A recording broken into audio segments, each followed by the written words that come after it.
come together to be part of the biggest change in history.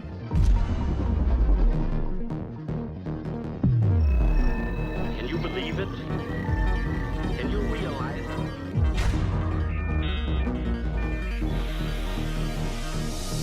How dare you! You have stolen my dreams! As we attack the sweet light secret, challenges.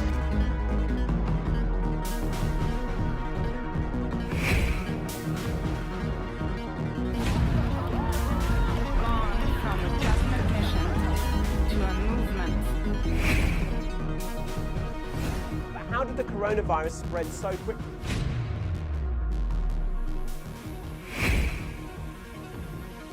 We invite you all to come and hack for Earth. It is time to bring the Expo 2020 spirit to life by connecting minds, creating the future. We invite you to join the biggest online hackathon ever. We will create real solutions to the 17 United Nations Sustainability Development Goals.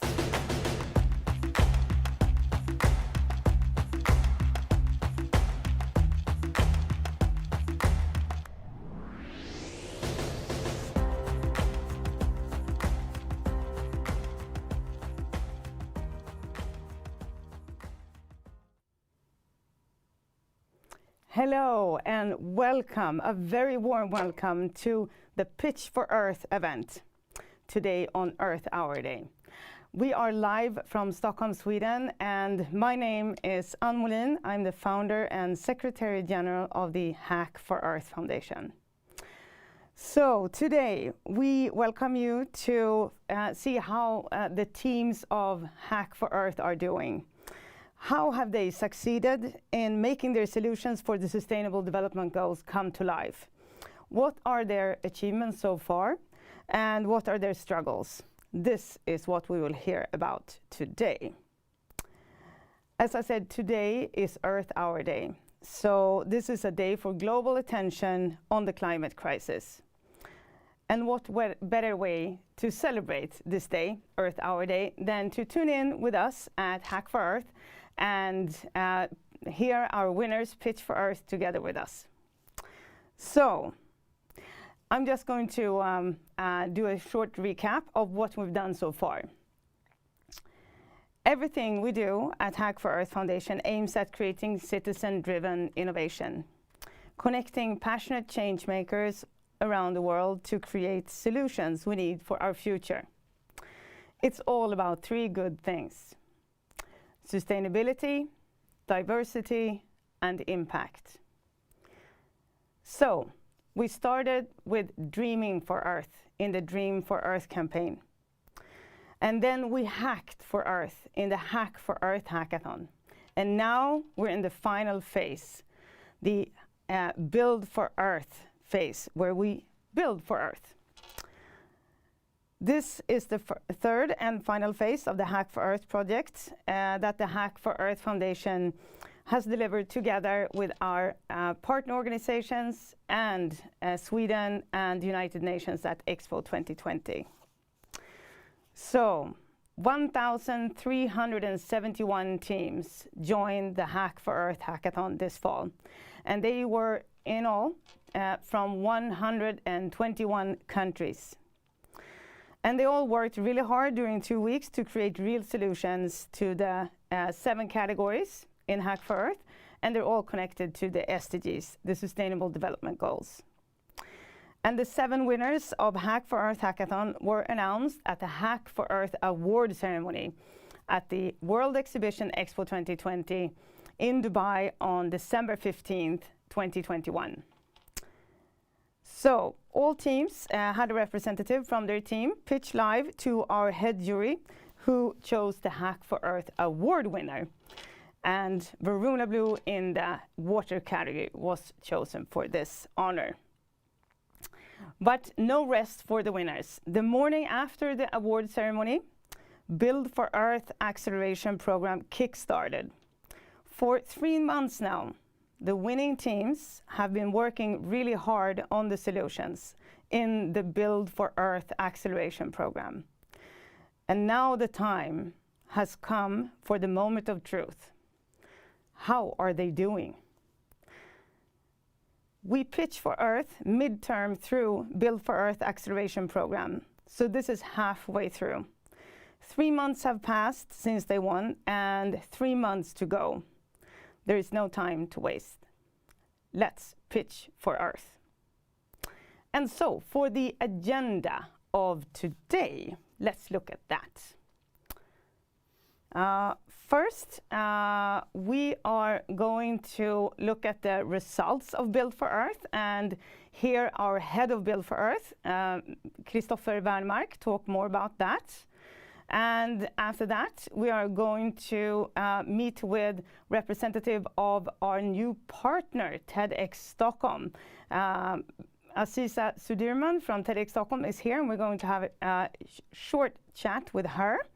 And after that, we're going to meet with our advisory board and our winning teams in Pitch for Earth. And they will all get 2 minutes to talk about their progress. We're also going to see a video they have produced, and the advisory board will ask them a few questions on their progress and give them feedback. And after that, we talk about what is the next step in Build for Earth. What is waiting for them just around the corner and what is happening. So, with no further ado, let's hear from Christopher Wernmark, head of Build for Earth, on how it has been in the Build for Earth program these past few months. Thank you, Anne. Thank you so much. My name is Christopher Wernmark. I'm head of Build for Earth. I'm a psychologist and a researcher in digital psychology, working as a manager for almost 10 years, and now part of the Hack for Earth Foundation, which I want to say is that I'm very proud of, because this is all about citizen-driven innovation at its core. It's so great to have these teams. They're from all parts of the world. Different gender, different age, different nationality, different culture. We all come together to co-create for a better world.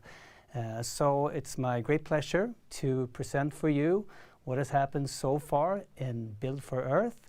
And of course, the teams later on will also present their solutions for you. So let's do that.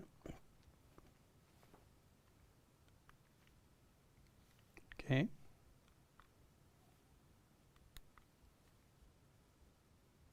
Hold on a second. There we go. There we go. Okay, as Anne mentioned, there's 3 keywords here: sustainability, diversity, and impact. And when we created this unique acceleration program for the winners, this is what we looked at. How can we create this with these teams that won the competition? So what we did was that we looked at the data. We looked at what does the research tell us about successful startups, about successful innovation when it comes to sustainability. What do we need to do? What are the pitfalls here when it comes to what we have known from research before? Also, we talked to innovators, leading people when it comes to startup, innovating in sustainability, and we asked them, what are their do's and don'ts? What should we do with the teams? What have they learned? What are their lessons that they wish that they should have done or would have done with the teams or that they have worked with before, and what they're doing right now? Also, of course, we have done hackathons before, such as Hack for Sweden and Hack the Crisis. So what is the lessons learned from those hackathons? So we merged this all together into the acceleration program. And one thing that we thought was super important, that we came to a conclusion that what is really key for success is team collaboration. So if we can get the teams to work great together and also motivate the individuals in the teams, well, that is the road to success. That is what we believe. And also, we think that they have been too little of applying psychological knowledge and also knowledge about human behavior and behavior change, because this is what this is all about: changing people for a better world and creating more sustainable behaviors in individuals, organizations, and groups and nations. So these are the winning teams, as we will listen to them. 7 of them today. And also, I just want to mention something that I think is really great about these teams, or that some of them have even met during the hackathon. So Varuna Blue, which was the winner of the water category and the whole competition, they actually hadn't met before. They met during the competition. So I think this is a really great example how we can co-create together, just meet up and then create great solutions. So what is the goal with Build for Earth? Well, the goal is, it's really simple. We want to take these solutions and we want to make them become reality, and we want to create impact. So this is really what we want to do with the teams in this period of time that we have with them.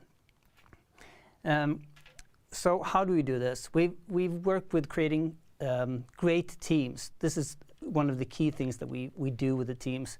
How can they be highly functioning and autonomous teams when they move on from the acceleration program?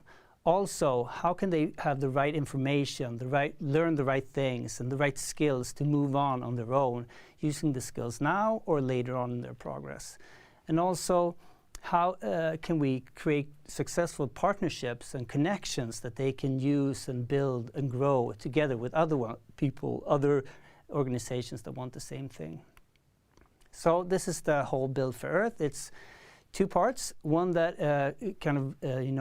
escalates or comes to its high point here with the Pitch for Earth here today, and then we have the second part that we will talk a little bit more about later on. So I'm going to take you through what we have done so far. Well, one main part of the Build for Earth program is the workshops. So we've had 5 workshops so far with the teams. We've had a workshop with Johan Söderström from Hitachi Energy, talking about his experience in business and business model and market. We've listened to David Brohede, which is an expert when it comes to project planning, making better decisions as a team. We've also listened to Eva Daskalakis from TEDx, talking about storytelling and how you can present yourself as a team, and also Rasmus Häggkvist from TikTok and social media presence. And of course, we've talked to them, myself, I've talked to the teams about how they can work with psychological safety and team leadership and other things like that. So all meetings have been digital, so this is mainly how it has looked, and it has worked out, I would say, pretty good, even though we're from all parts of the world. So we have to meet up digitally. This is what we've done so far in general, not only the workshop, but also, of course, meeting up with the teams digitally, talking to them, what are their needs, how can we connect them with mentors, with partners, how can we give them all the resources they need, how can we support them, and of course also working hands-on in these workshops with business models, theory of change, making better decisions and stuff like that.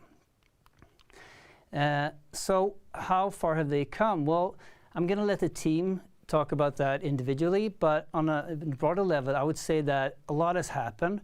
The team they have evolved, they've added new team members, more the right resources, or team members that have the right experience and competence that they need.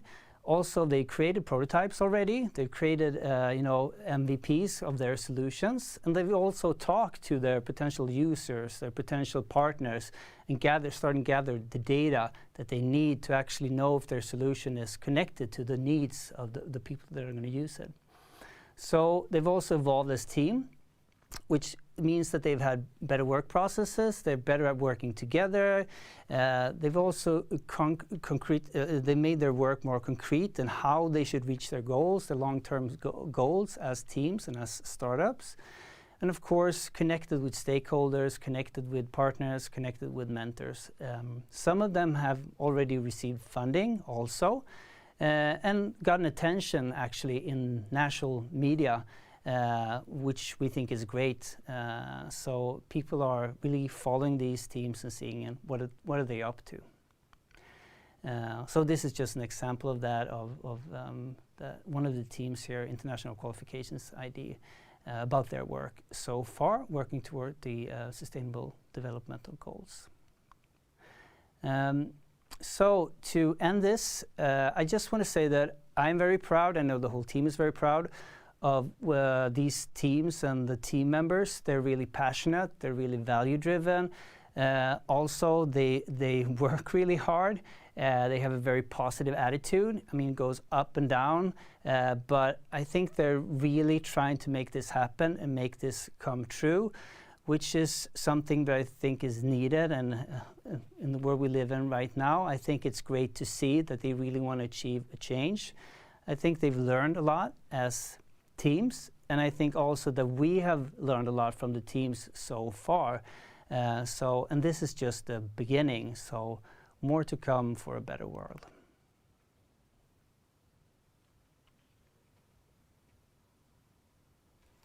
Thank you. Thank you so much for that presentation of the Build for Earth Acceleration Program, Christopher. And now we are to invite another person representing something else we are very proud of here at the Hack for Earth Foundation, and that is our new partnership with TEDx Stockholm. So I would like to invite licensee holder of TEDx Stockholm, Ms. Aziza Sudirman, to the stage. Please, come in. Hello, Anne. Thank you so very much for the introduction. Great to have you here, Aziza. And we are so happy to join hands with you at TEDx Stockholm, because we know that you are all about the creation of and the encouragement of new ideas and innovation and a good future for all. So it's great to be doing this with you. Could you tell us a little bit more about TEDx Stockholm, what you are about? Yes, of course, and thank you for having me here, but also TEDx Stockholm here.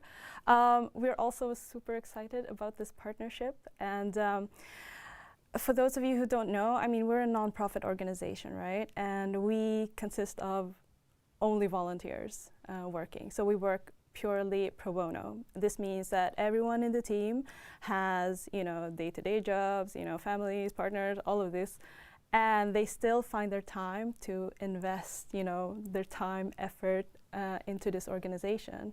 And they're so passionate because at the end of the day, what we want to do is to create change. We want to make an impact, you know, for the better of the society. We want to make the world a better place, just like you guys want to do. So I think for us, we do this by spreading and sharing great ideas. So this is what TED is about. This is what TEDx Stockholm is about.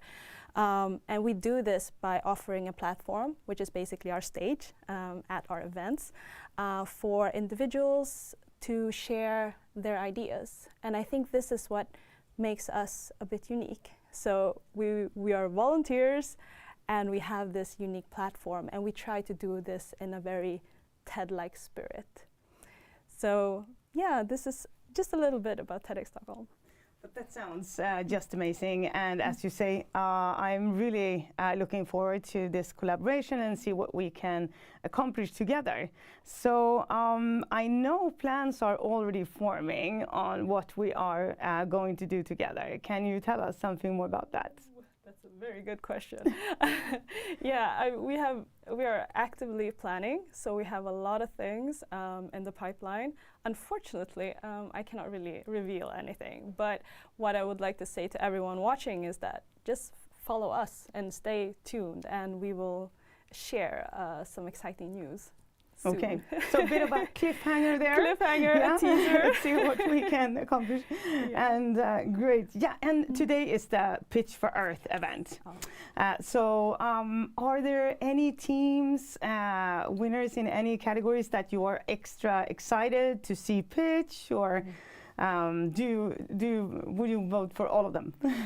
I mean, I'm so impressed by these teams. I mean, as Christopher mentioned, they've worked really hard. And for me, just seeing them come to this stage, I mean, they must have brilliant solutions and great ideas to share to the world. So, no, I don't have a favorite. I don't want to have a favorite. I think all of them will, I'm certain that they will have something good to share to the world and, yeah, make it a better place.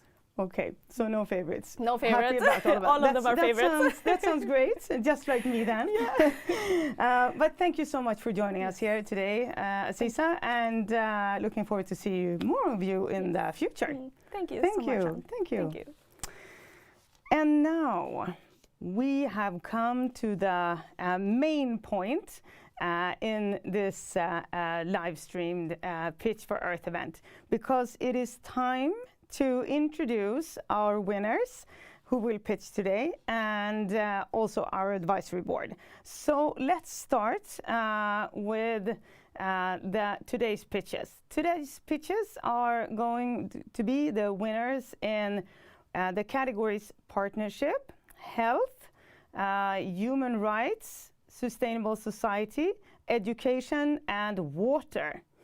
And as you can see, the names there, it's Luminous Team, Native, Digital Bridge 360, Reci Block, International Qualifications ID, and Varuna Blue. And if you are seeing this, you also see that there is one team missing, and that is the winner in the environment category, Sustainability Insights. And due to a very high workload outside of Hack for Earth and Build for Earth, unfortunately, they couldn't pitch today. So we have these 6 teams who are ready to pitch today. And let's see our advisory board, who are going to give live feedback to our pitching teams today. This is our advisory board. Do we have the advisory board with us live? Maybe we do. There they are. Hello. Hello. Hi. Nice to see you. Hi. And I'm going to read your names out loud, and then you can introduce yourself with just a few words on your title and background. So first, I would like to welcome our new addition, and that is Mr. Rob Tiffany. Welcome. Hey, thanks for having me. I'm just the managing director at Digital Insights. Have the Swedish connection, worked for Ericsson for a while, a lot of background in IoT and all that fun stuff. And I'm a hacker too, and I used to be a startup junkie, so I love this stuff. This is great. Thank you, Rob. It's great to have you with us. And we also have Pernilla Baralt from UNICEF Sweden. Hello, Pernilla. Hi. Hi, Anne, and hi, everyone. I'm so much looking forward to be inspired and to get hopes, and we truly need it, especially for children and young people. So I'm sure it's going to be amazing. And already what everybody has done, organizing Hack for Earth and participating in Hack for the Earth is already a big contribution to sustainable development. Definitely. Thank you, Pernilla, Secretary General of UNICEF Sweden, for being with us today. And we also have Nidal Al-Basha from Amazon Web Services. Hello. Hello, everybody. Hi, my name is Nidal. I'm a digital innovation leader in Amazon Web Services, Europe, Middle East, and Africa. And I run the innovation centers in Bahrain. And this is for me, so exciting to work with the teams on innovation, and we hope that we can help them further ahead. Thank you. Thank you, Nidal, and thank you for being with us today. And we also have Ian Edgar from Sharia Research Technology and Innovation Park. Hello. Hi, Anne, and hi, everyone. Great to be here. I was so inspired by the teams during the Hack for Earth competition. It was really great to see all the energy and enthusiasm they had for sustainable development. So I'm very much looking forward to seeing how they've got along and to be inspired once again. Thank you. And short about your work at the Sharia Innovation and Technology Park, please. Yeah, I work as head of learning and partnerships there, looking after learning and development and any academic partnerships we have. Thank you. And last but not least, we have Zeynep Aridal with us from Bovid Diaries. Hello, Zeynep. Hi, Anne. Hi, everyone. Great to see you again. I'm Zainab Adal, founder and managing director of Orbit Diaries, and I'm really looking forward to meeting the teams again. And I'm expecting a lot of inspiration today, so I'm really, really looking forward to the results. Thank you. Thank you. And are you ready now, advisory board, to give these teams what they need actually right now, which is some really good feedback on their journey up ahead? Because your competence and experience is exactly what they need right now. Are you? Yes. I can't hear you. Yes, Yes. absolutely. Okay, I hear yes. Good. Good Then thank you for being with us, and let's introduce the first team. This is the way we're going to do it. First, we're going to see a video that the teams have been producing together with our communications experts and branding specialists in the Hack for Earth team. And this video is first shown, and after that, the teams all have 2 minutes to present how far they have come in realizing their solution and the progress they have done, and what are their challenges right now. And after that, it's 2 minutes Q&A with the advisory board. So we are going to start with a winner in the partnership category, Luminous Teen. And just to give you a little bit of background, the motivation from the jury when Luminous Teen won in the partnership category was that the winning team has a collaborative approach to solving the sustainable development goals through youth empowerment that is both innovative and sustainable. So please, Luminous Teen, are you with us? Yes. Great. We can show the video.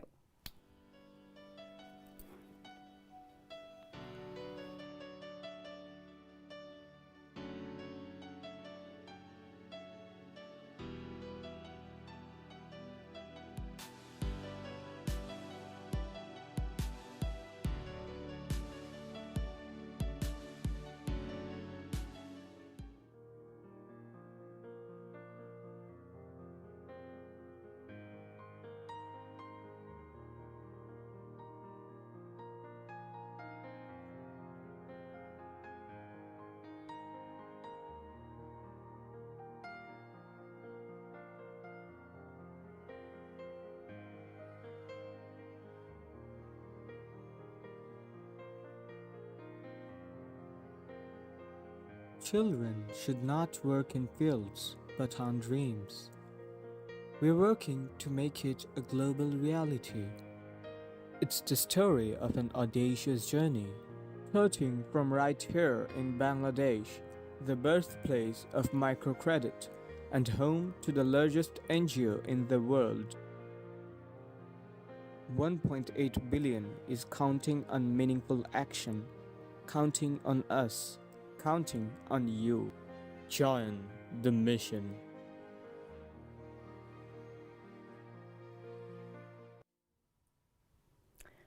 So the floor is yours, Luminous Teen. And the person from Luminous team that will present is Sahir from Bangladesh. Hello, are you with us? Yeah, actually, I'm going to be okay, presenting. Sorry. Welcome. Sir. Great. Hi. I can't share my screen. I need the screen sharing permission, unfortunately. Can we? I need permission to share the screen. Okay, can we solve this? Possibly. We shall see if we can solve this. Of course, you need to see your screen. The technical team is working on it. Can you share now? Yeah, I can share it now. Great, perfect. Can you see my screen? I cannot see it, but maybe the other people can see it. We'll see what the technicians say. Now, Okay. Wait. Now we see it. Okay, wait. I'll. Perfect. Okay. Okay, that's great. Wait.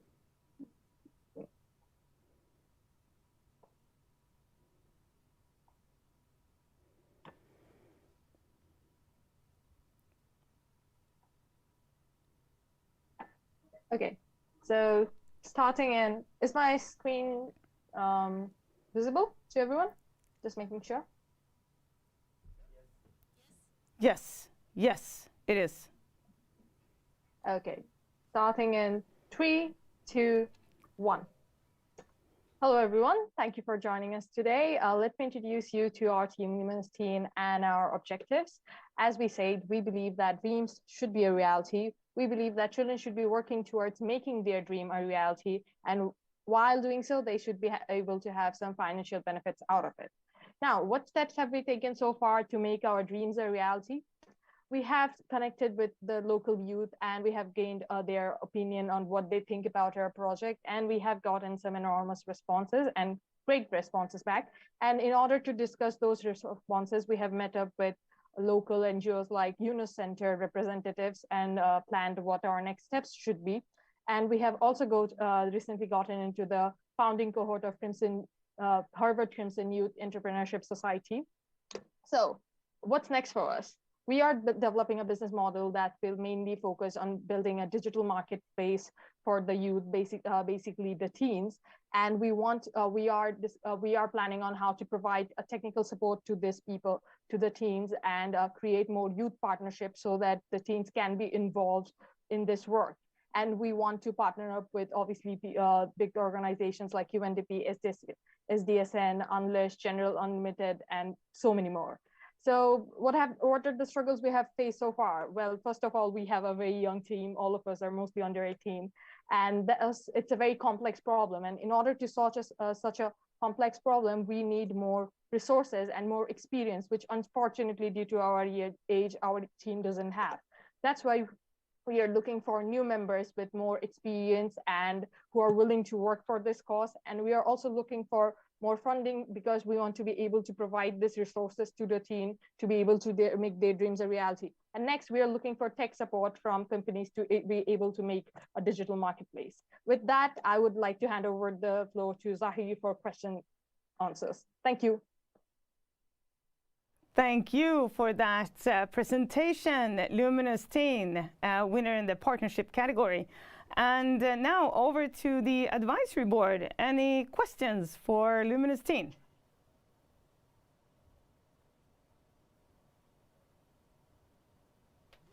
Rob, can you give me some examples of the type of work that you're looking for that you might have in the digital marketplace?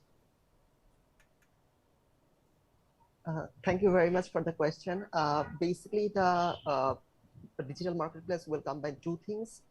One thing is that teenagers will be provided the opportunity to freelance their skill set.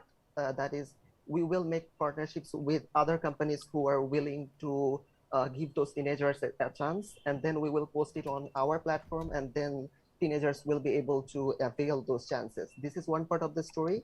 And another part of the story is that we want to create a generalized hub for all the e-commerce activities of all the high school entrepreneurs scattered throughout the country. And so far, we have made a database of nearly 100,000 high school entrepreneurs who are in one way or another involved with this. Yeah, so this is the thing. Cool, thank you. And another question from the advisory board?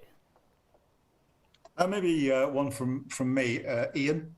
You mentioned some struggles there, I think 3 of them in total. What steps have you taken to deal with those challenges? Oh, well, thank you for that question. Basically, when we were working on building the ideation, we thought, why nobody is doing this? And now, while we are working to make this solution work, we are thinking, well, this is because nobody was doing that, because this is tough. So basically, now what we are doing is that we have made really tangible plans, and we are going for each one at a time. So right now, we are a bit more focused on some ready partnerships in the next month. And then we will be working more on the new development model that we have currently developed. And then we will be switching on to building the digital marketplace. So that's the plan so far. Okay, thank you for that, both Luminous team and advisory board for the questions. Your 2 minutes of Q&A is unfortunately up, so thank you. We are moving on to the next category winner, and that is the health category winner, Team Nitiv. So we are going to start by seeing the video by Team Nitiv. Deciding for a perfect trip is always hard and takes up too much time. With millions of reviews from different platforms in Facebook, Instagram, Airbnb, and even in Booking.com, it's hard to choose what works best. With Nitiv, you can have those reviews in one because we collected all of it, so you don't need to search repeatedly from one platform to another. Not satisfied on that? Here's more of what you can do. Ask our community, watch hundreds of reviews from your favorite influencers, and then easily book the top-rated destination. Now, satisfied enough? Well, there's more. Flex your travel journey, see the latest COVID information or requirement needed, activities offered, and most of all, the best prices. All in one platform for your perfect trip.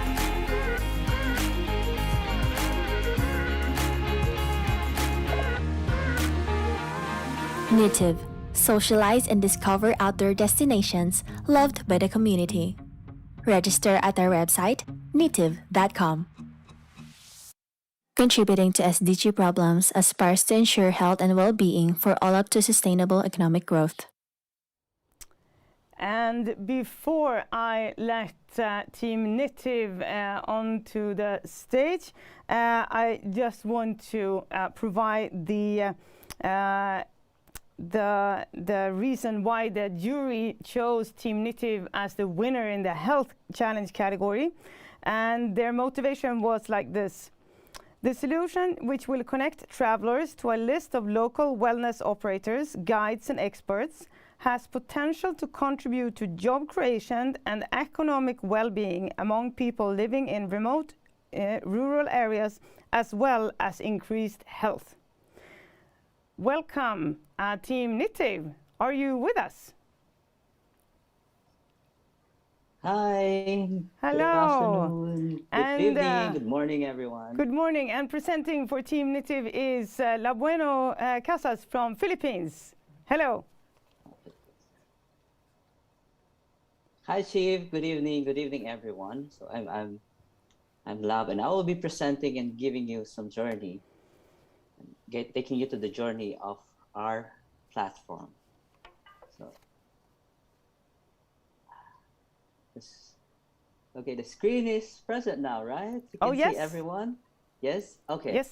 So solving global problem, is a messy job and not easy. This is what we have realized in this past 18 weeks of working on this solution to this global job loss problem and mental health. It's not easy, like we said. So what we have done so far is that we go to the ground and we have our hands get dirty. Okay, so first we intentionally submerge our team into the ground to better understand the market, which is hardly hit by this pandemic. And this is what we have found out, that those operators, destinations, trip organizers have no income. Well, this has been theorized, and this has been validated on doing the research. And next is the COVID updates and reviews, which is very important for those travelers now. Okay, so it's more than, because those travelers are eager to go in and to travel again, but this is the main points and their problems that they are facing. But there's a big problem and challenge with our initial solution, which is a marketplace, because the tourism industry is a very competitive space, and we at Native don't see it as a very viable and feasible solution for our platform. And so, sticking to our core values and remaining true to our to solve the problems in the global job loss and then mental health, we are now changing our own business model, which is to a social media platform plus a booking aggregator. And we are still giving this impact to people, places, into the fit of those people in the rural places. But we are going to give more impact now also to those travelers who are going to give us the sustainability, which is the pay, the money that we're gonna make our platform go mile and go beyond what we are expected to do. So that is the idea. But what makes Native different from other platform is that our platform will be a go-to platform for those people who wants to go review places, so that they don't have to go from different platforms to another, reading and watching reviews of a destination they want to go. So in this platform, Native, we will collect them all and you will see it in one platform. Yeah. And we are looking at a cost per click revenue model for that business. And we are initially targeting the 25.8 plus million of share market in just on the wellness trips and just in the wellness travels alone. That's the initial plan that we have. Okay. And as early as now, you can see and navigate our prototype of the platform. You can just scan this QR code and you will see the platform. But let me just clear, it's not fully I'm sorry, I have to yet. cut you off because your 2 minutes are up. I'm so sorry. Okay, that's fine. Thank you so much for that presentation of your progress so far, Team Native. And now to the advisory board, questions for Team Native. I have a question. When you said aggregator is different than integrator.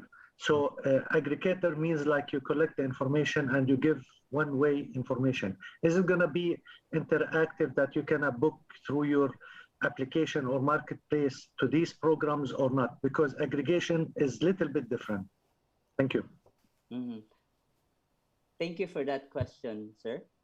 The main idea is to help those big businesses like Expedia, Airbnb, Booking.com to have a leads. So our platform will not be a booking platform. Instead, an aggregator. We will collect all those reviews and data from different platforms, and we will help them read all those reviews so that they just have to click it when they have decided to go, and they will be diverted to that platform, to that partners. So instead of being a competitor of those big business and brands, we will be their partners and their social media platform. Another question from the advisory board? Yes, Pernilla? Thank you so much for a very impressive idea and a very good presentation. I wonder how you can sort of drive the consumption towards the most sustainable option in terms of environment, but also in terms of social sustainability. We know that including children are actually working for very little money in some of the places where we, the adults and others, go. So how will you drive the sustainable choice of the traveler? Thank you. Thank you. As a social platform, our primary goal is to promote wellness and traveling together. Okay, so that's the primary idea of the platform itself. Plus, we will be a home for early stage destination, which is promoting wellness and health and nature activities or outdoor destinations. And that is just one part of the equation, because a social platform is so diverse that we could incorporate all our partners to do a marketing and to do and promote whatever they want to promote on the platform itself, because this will be a niche platform for traveling itself. If I'm going to ask you, like the judges and the jurors now, have you heard of any social platform now for traveling alone?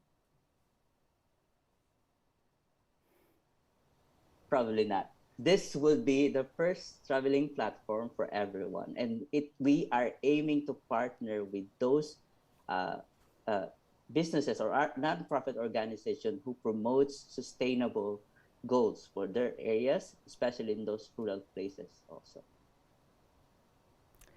Thank you for that. And the 2 minutes are up for Q&A. So thank you, Team Native and the advisory board.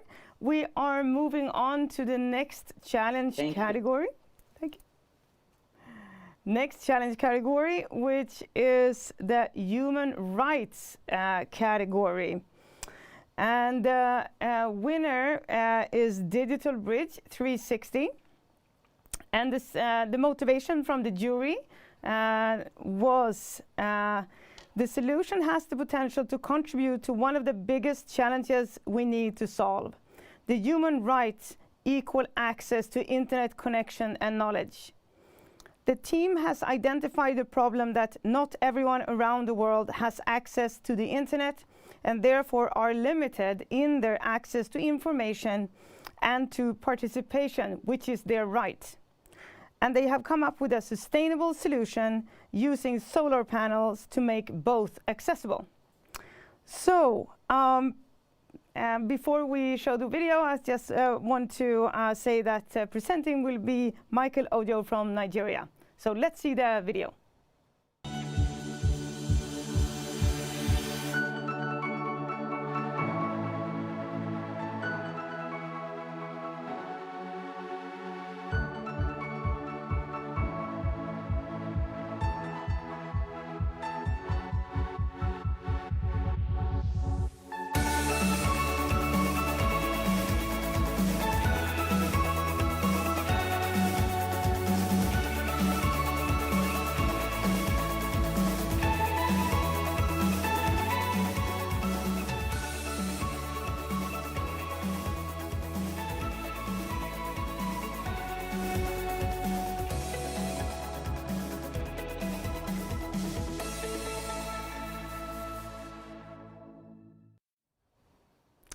So, Michael Ojo from Nigeria, are you with us? Yes, yes. Good day, everybody. Hello. The floor is yours. Okay, thank you. Let me share my screen.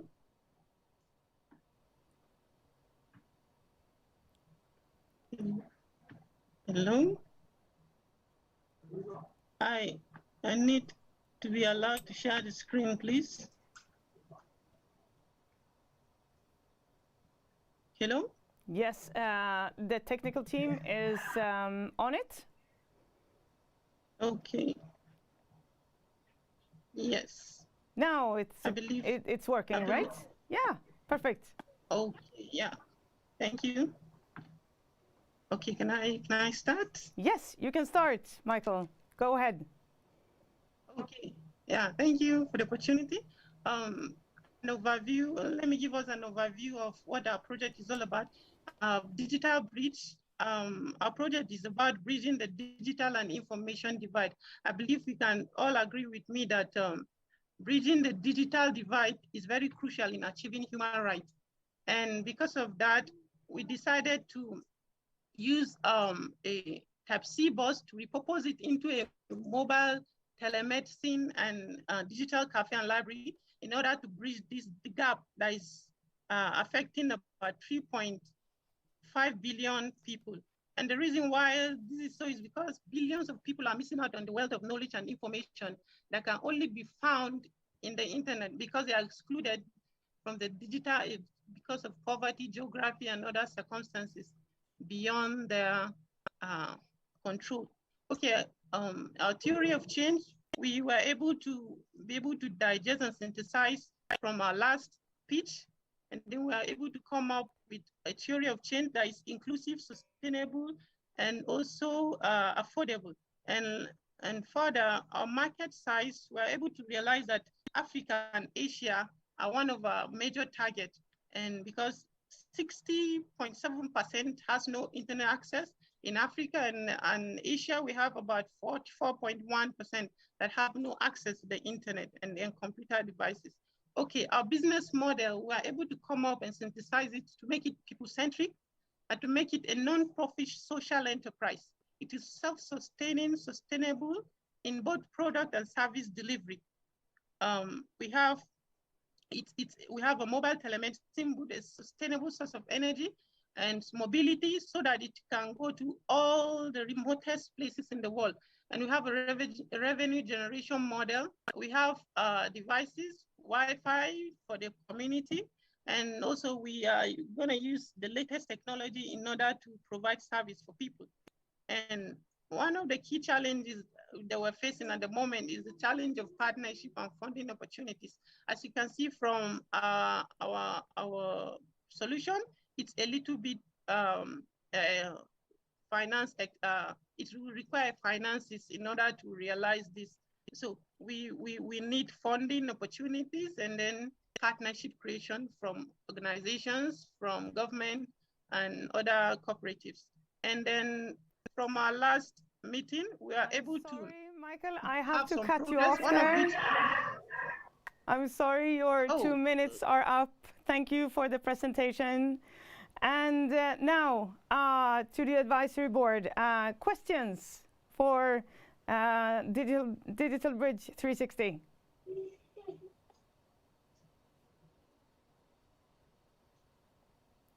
Hello, advisory board. Sure. Can you hear me? Yes. Well, hello.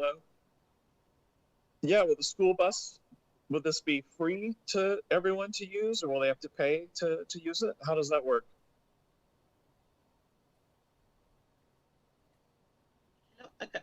Pardon, please. Can I get the question again? No, I was just wondering. The question is, so the school bus, will it be free for the community to use, or will people be charged money to get on board and use the internet? Yeah, we made in such a way that it's a social enterprise.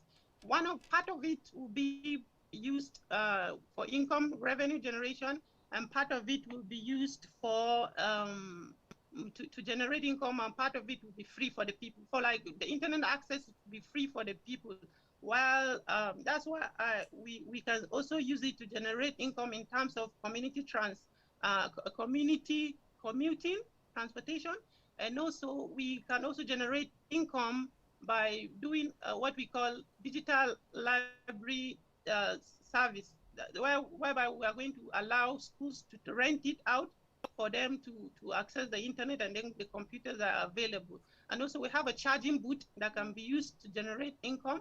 And likewise, we also have a telemedicine booth where people will be, the charges will be subsidized for people to have access to healthcare information. I think we have time for one more question. Sorry? Thank you. We can have one more question. Michael, maybe just yes. Yeah, just a quick one there. I think it follows on from Rob's really. You sound like you need quite a bit of investment there to get the project set up. I'm just wondering if you've done anything to secure some investors or find some funding or partnerships from somewhere just to help you with the setup. Yeah. Thank you for the question. At the moment, we were able to make contact with some few organizations. One of which is the Generation Unlimited, UNICEF, and we are working in order to create a partnership and collaboration. I believe funding will still come out from there. And also we were able to contact some other organizations such as the Volvo Cars, and in Volvo Cars, so that they can provide maybe a car for us to be able to repurpose it into the unit that we are proposing. And also from my screen that I shared, we were able to synthesize and create a smaller unit of what we want to achieve. We call it the Digital Bridge Pod. whereby we have a solar tricycle and then a pod that will contain computer system, the Wi-Fi, the router, and such that the pod can be detached from the tricycle, and the tricycle can be used in the community to generate income that will sustain the free internet and also the computers and then the services that will be there. So this is one of the short-term goals that we have on ground. And I believe you can see it from the screen I shared. This is the pod I'm talking about. Thank you, Michael. Your 2 minutes of Q&A is up. Thank you, Team Digital Bridge 360, and thank you to the advisory board for the Q&A with the winner in the human rights category. We are moving on to the challenge category, Sustainable Society, with the winner, Reci Block. And the motivation from the jury was that the solution will contribute to saving our planet's scarce resources by transforming plastic waste and plastic-based gear into eco-friendly construction material, which will be easily scalable and more cost-effective, durable, eco-friendlier, and faster to use than the existing solutions, also providing a new way for recycling plastic waste, because it's time to stop more plastic from ending up in our oceans. So let's see the video for Reci Block. Paradise a plastic nightmare. Plastic waste enter our oceans every year. The problem of plastic pollution. Plastic waste. Plastic pollution. And a new report is urging us to clean up our act.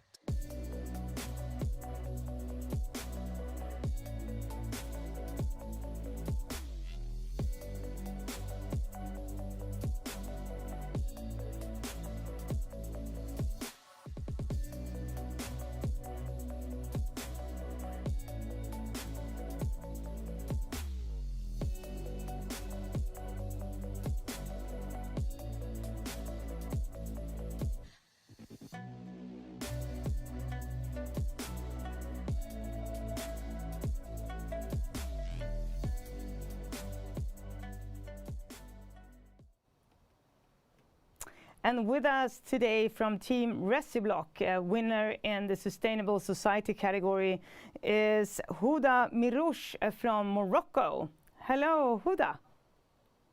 Hello, dear. How are you? Hey, fine, thank you. How are you? So glad to be here. The floor is yours. Thank you. Let me just share my screen. Just quickly. So I just as you saw on the video, we are tackling the plastic pollution problem, and so far we managed to test our product in the lab, and we received a really positive feedback from the technical team at the lab. And also we launched a pilot project, as well as a real life implementation at one of our partners. Luckily, we have one additional person in our technical team, and we managed to get on board 2 team members. For the last month, we won the first at the MIT competition, Pan Arab in Saudi Arabia. For our roadmap, now we are racing for an African fund. We managed to land the first meetings discussing strategy, vision, and things seem to be aligned. For our next step, after raising the investment, of course, it's much more for scaling our production capacity, as if we are tackling the construction field. So this is a necessity. And as well as enlarging our client portfolio and develop our product for the coming years.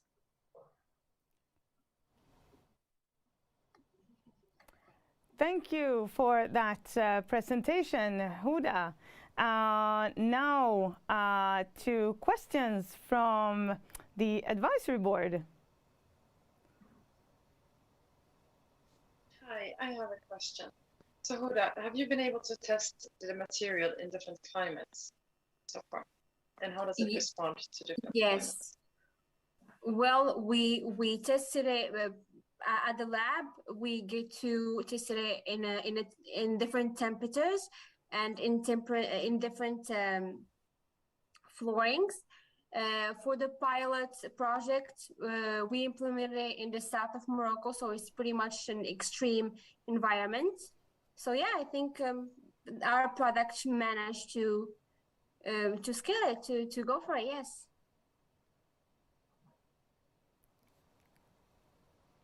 More questions? Yes, Nidal? Yeah, I want to ask, while testing it, usually for building materials, they test it, they call it break at 200 or break at 250 or break at 300, which means like an outdoor and a house or a bridge or something. What is the strength of this material compared to blocks, let's say, or cement? All right, so I don't have really the precise data on me right now, but what I can say is that our product is three times harder than the conventional product that we built with. Do we have another question from the advisory board?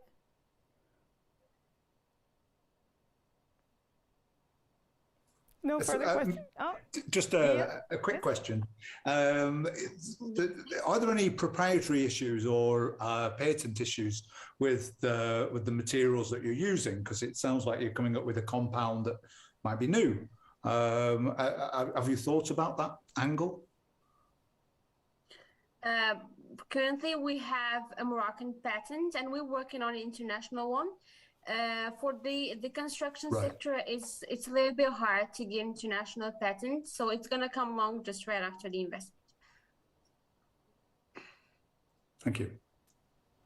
Thank you. Thank you all. Yes, and thank you so much, team Reci Block, winner in sustainability, sustainable society category for that. And we're moving on to the next category winner. In the category education, we have International Qualifications ID. And the motivation from the jury was this. The winning team has created a solution that has the potential to create real change for our future world.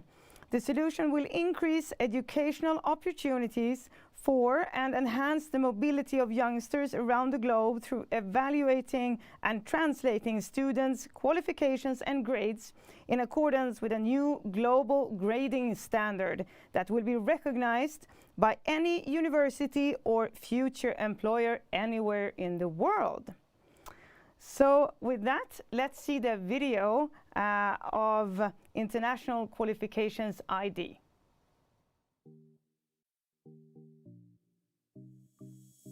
Could you imagine a world where anyone from anywhere had an equal opportunity for access to quality education? International Qualifications ID seeks to do this through the provision of a digital educational ID that qualifies a candidate to universally apply to higher education independent of where they come from. To obtain this, one signs into the QID platform. Their academic credentials, further skills, and competences are assessed by taking an AI-driven personalized test. All this information is now stored in their QID. Through the platform, universities get a fair, secure, and high qualitative screening of students applying, offering them an opportunity for a broader, more international student population. Companies will also have the opportunity to recruit talents from a more diverse pool. For more information about the workings of QID, visit internationalqualificationsid.com. And presenting for International Qualifications ID, we have Dunja Stivanovic from Botswana with us. Are you with us? Dunja? Yes, yes. Here. Hello, nice to see you. The floor is yours. And thank you. A warm hello to everybody out there. As Anne mentioned, I'm Dunja, and I will be presenting on behalf of International Qualifications ID, formerly UN EduPass. Since pitching in Dubai, And during the Build for Earth journey, we are still a diverse team, but now of 8 members from 5 different countries, with a new name, but the same vision for equal access to quality education. In January, we started discussions with potential stakeholders such as universities, students, and other organizations. In February, we optimized our team and came up with a narrowing down plan to focus our idea to evaluate real competence. We had our name change, as you heard, and our social media and website went live at the end of February. Currently, the team is working on business development of the business model and concept report, potential revenue streams and the investment required, developing the platform and partnerships for solution testing, IP protection and trademark solution discussions are ongoing, collecting relevant data for adequate test validation, and coming up with the mock-up of the platform. It's been an exciting journey, yes, but we have encountered some challenges, such as understanding how to evaluate this real competence and validate these qualifications. Also, how to ensure the security and integrity of information of potential users of our solution. And also selecting the right business model was a little bit tricky, as we could have gone several different ways. The future for International Qualifications ID looks like this. There will be progression of our platform development, artificial intelligence integration, testing with universities and potential candidates, searching for investment and funding opportunities, and advancing our business development. Of course, for the long term, focusing small for right now, but still thinking big, actually realizing our solution. And thank you very much from Team QID. Thank you so much for that presentation, Dunya. And now for the advisory board, questions. Pernilla? Thank you so much. I mean, it would be like a dream. I mean, if this could work. And I wonder what is the interest of, let's say, the big elephants globally on education? Let's say the famous universities. Are they interested or not so much? Margaret, I can give you this question.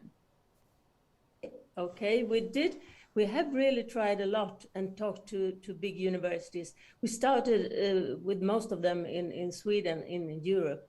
There is a big interest. It's timely, and people are really looking for judging to evaluate other competencies than just grades. So we think it's timely and interesting. Thank you.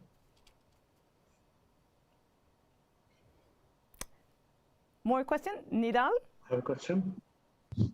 Yeah, I can't stay away from technology, so I have to dig deeper. When you say AI integration, is it like for recommendation, for optimization? Is it for capturing the history or advanced thing? Can you a little bit shed the light?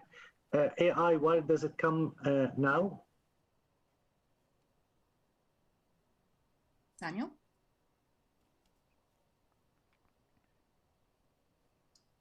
What did you say? Who did you ask? Samuel? Samuel. Can you hear us, Samuel? Yes, I didn't really hear him well. Can he speak a little bit up? Yeah. Yes, I'll repeat my question. When you say AI, which technology you're using? And usually AI, when it comes to the picture, is when you have history of data, you need to understand, analyze, and in order to recommend and do that. So you're not there yet. So where does AI at the moment happening, or you're finishing the road for it? All right. If I understood you well, you are asking about AI. I think the main reason for AI, because you want to test competencies using online system, it's about the security of the system, how that people cannot infiltrate the system and then change things, because we want to test people's competence, give them kind of an ID so that they can use for educational purposes. So we want to secure the system, make sure people don't infiltrate and change things anyhow. So we want to go for an AI technology. We are still studying, trying to contact people who can help us to integrate this technology into our design. Thank you, Team International Qualifications ID, and thank you to the advisory board for that. We have to move on now for the very last of our pitches today, and that is the winner in the challenge category Water, Varuna Blue. And Varuna Blue was also the Hack for Earth Award winner. So let's see the video for Varuna Blue. The ocean is the largest ecosystem in the world. It provides a livelihood for 3 billion people. It's also home to more than 5 trillion pieces of plastic. This is a global moment, and we need to rise to meet it. We're starting in India, one of the world's largest economies, and home to one of the largest coastlines. We're putting algae to incredible use. We're supporting the female farmers of coastal India. We're removing up to 60x carbon from the atmosphere, discovering the potential of the ocean itself. Join us. For him and her. For them, for all of us. For the future.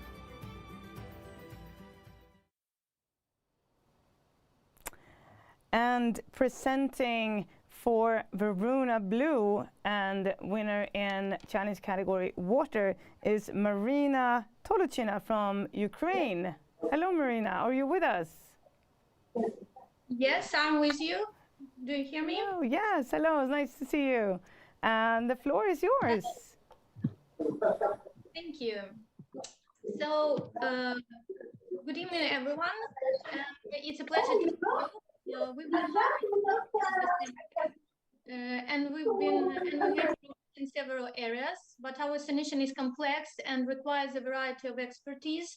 So there are some more we're still working on. But with the help of Build for Us, we feel like we're on the right track. It's hard to believe it's already been 3 months since our last pitch, but we made a lot of progress, focusing on partnerships first and foremost, by meeting dozens of other founders, teams, and institutions.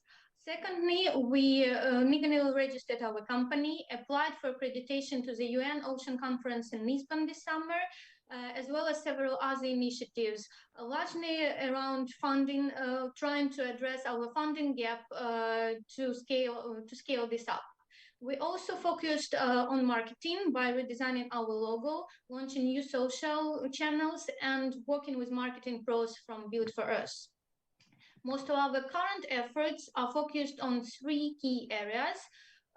First, in actively building our R&D capacity by searching for additional technical founders. Secondly, by working on funding acquisition to be able to support our R&D efforts.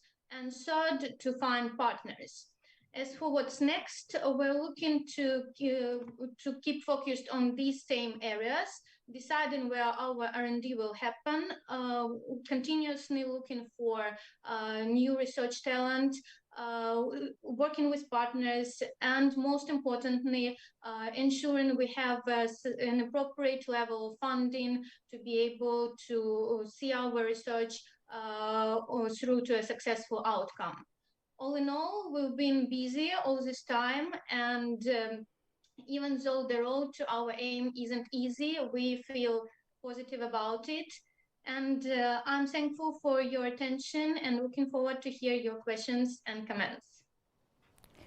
Thank you, Marina, from Varuna Blue and all of the Varuna Blue team. Now, for the advisory board, questions?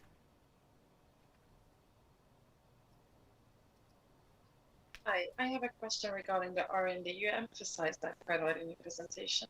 So I'm wondering, what parts of the R&D are you going to take a look at? Like, why is it so important?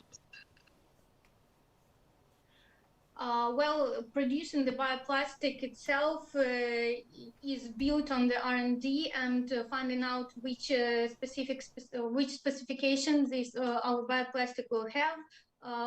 We want to make it dissolvable in the salted water in the ocean, if it ends up in the ocean somehow.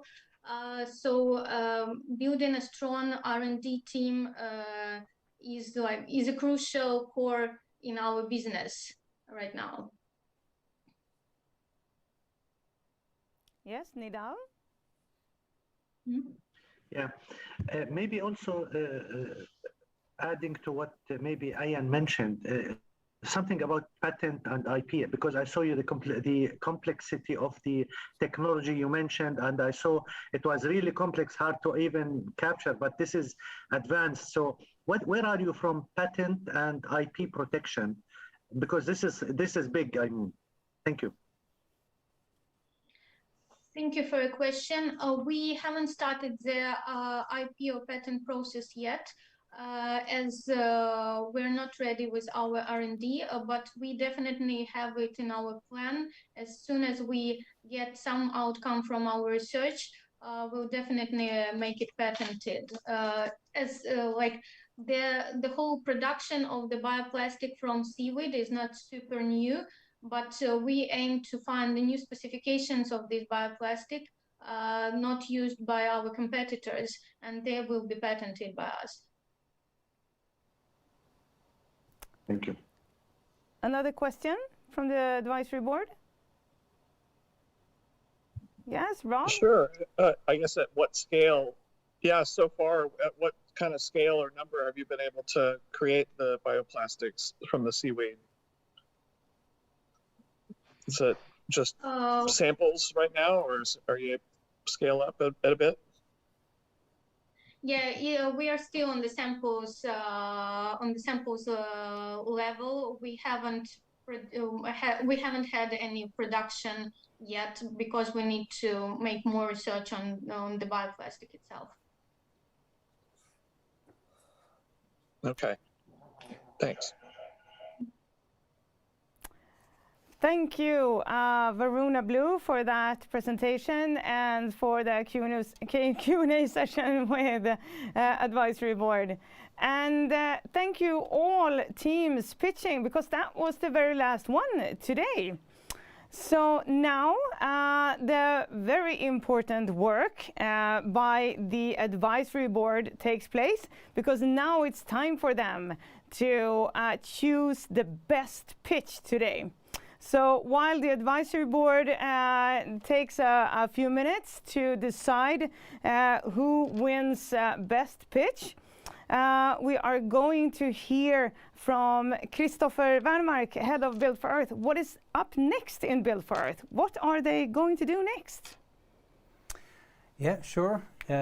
First, I think it was really interesting for us also to listen to this presentation from the teams. Of course, this is just kind of a taste of what they've done. There's so much more also. I think they did a great job. So we're really looking forward to continue working with the team. I think they're super and really ambitious in what they're trying to achieve. So we're going to talk a little bit about what's happening up ahead. So let's start with the workshops and the content of them, because we have this second part, which is from now, April until June, which will end with the UN meeting in Stockholm, the +50 conference there in Stockholm. So this is the time period where we will be working with the teams and continue working with all these things that I'm going to get into in a few minutes here. So next up ahead is a workshop with Finn Wilm from the SDG Index, working with data collection and measuring impact. And why is this important? It's important because we don't want these teams and our solutions in this program to just be talking about sustainability. We want them to actually show this, and this should be able to be measured. We also want to connect the measurement to what's going on a global level. So we want to connect the global SDGs with what's going on in these teams. So we're going to talk about that and how can you align your company and your product with the 17 SDGs. So that's up next for the teams, which I think is super important, of course, if you're trying to achieve sustainability.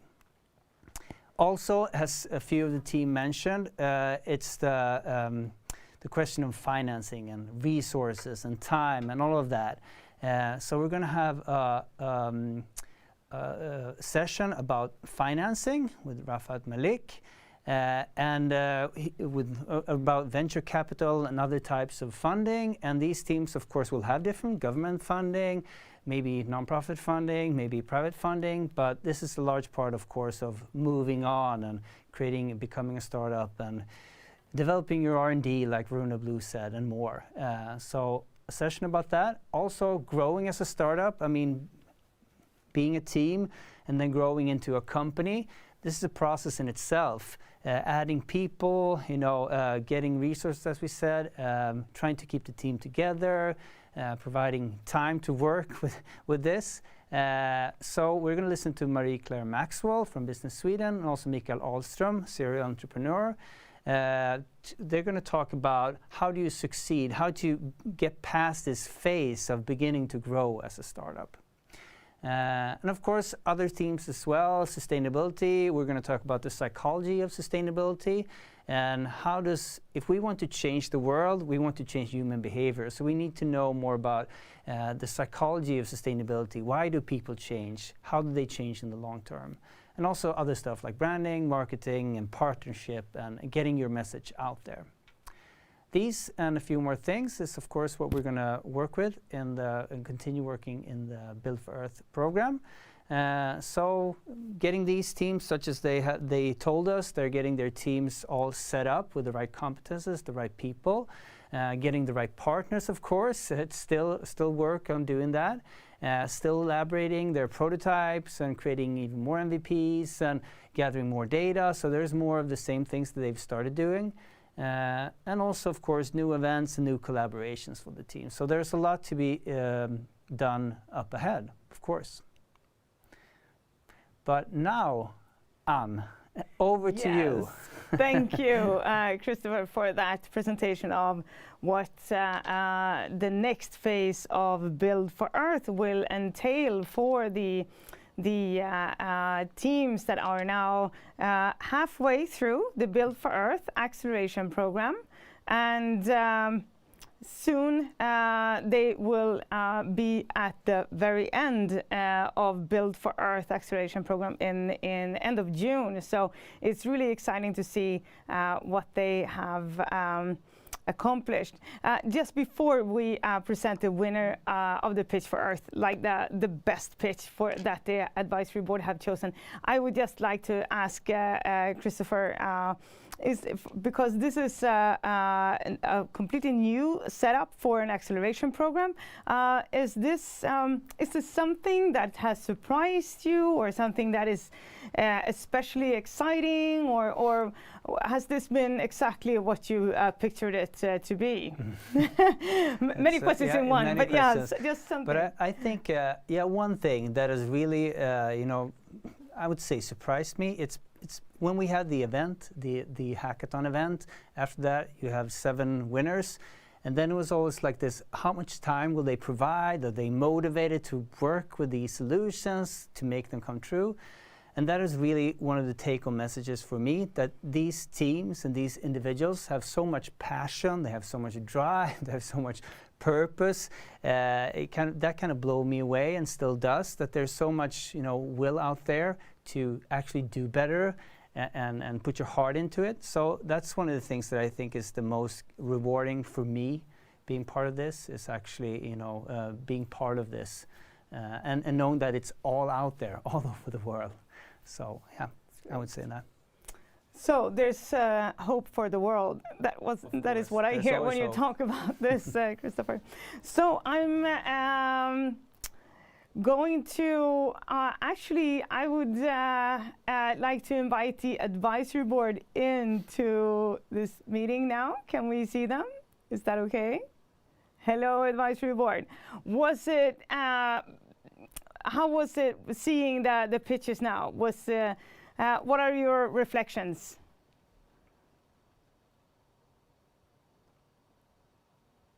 Well, if I start, then I think it's very, it's hopeful, it's professional, it's very collaborative. It's not easy to work in a group, but it is essential to succeed the teamwork because you need each other, to scale up. So I feel very hopeful for the future of my children, in fact. That are promising words indeed, Pernilla. Nidal, your reflections. Yeah. Actually, you can see the maturity. Now, the business speech about it, they are self-aware of their challenges and missing links. Some of them, they said, we're missing team, we're missing technology, we're missing R&D, we're missing all of that. So I feel overall, the maturity, self-awareness, and they have a plan, and I feel very optimistic and wishful all the best for them. Thank you. It's great to hear. Any other reflections?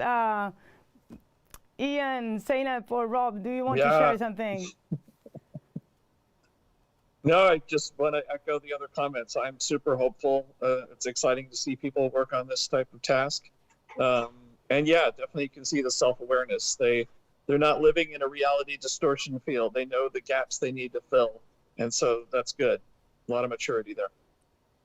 Good. I would like to echo that a little bit. I mean, dreams are amazing and we need them, but it's even more fun and when you can actually make them happen. And I think what we see now is that they're much closer to making it happen, and they have a much more clear business case as well. So it has been quite a big journey, I would say, and it's really exciting. I'm looking forward to see the results. And Ian, do you want to share something, or should we move? I think to finish off, maybe just to go back to the teamwork I saw. It was very evident when we met them all in the Hack for Earth competition how closely they work together and how well they work together. And I think I've just seen them grow stronger and stronger to what we see today. And I'm sure that is going to carry on.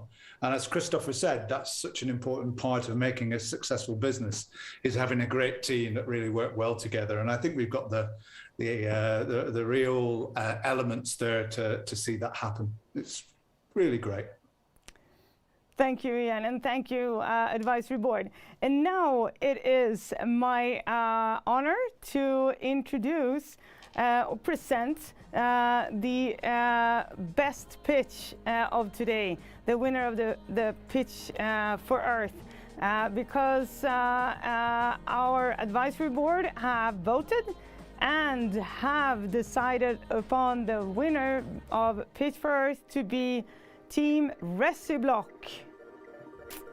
Team Reci Block, the category winner in Sustainable Society. An applause for Team Reci Block.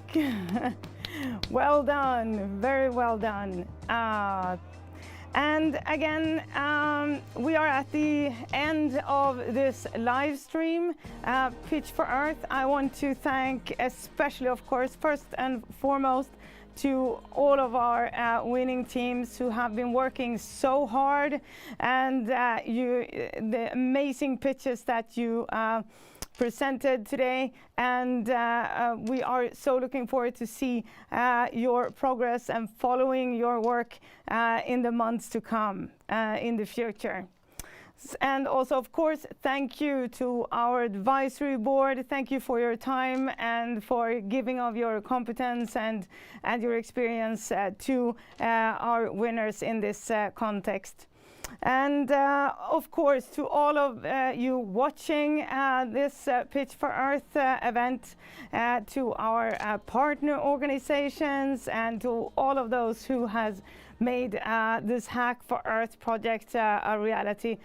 Mentors, Yuri, all of you have participated in any way. So up next is, of course, the teams will continue working and build for Earth, but the Stockholm Plus 50 UN conference is coming up, and the Hack for Earth Foundation is an accredited organization to this event, and we are working on possibilities to collaborate with them in different ways. So more to come on that. Follow us in social media. There will definitely be updates on the team's progress and also on coming events. Before we say goodbye, I would like to invite the Hack for Earth team present here, and also Aziza from TEDx Stockholm. And let's say everybody come here, and we can just wave and say goodbye. Christopher, over here. And maybe we should move there. Okay. No, this is really hard. Yeah, I will come on the side. And just thank you all for watching, and see you. Bye. Bye. Bye.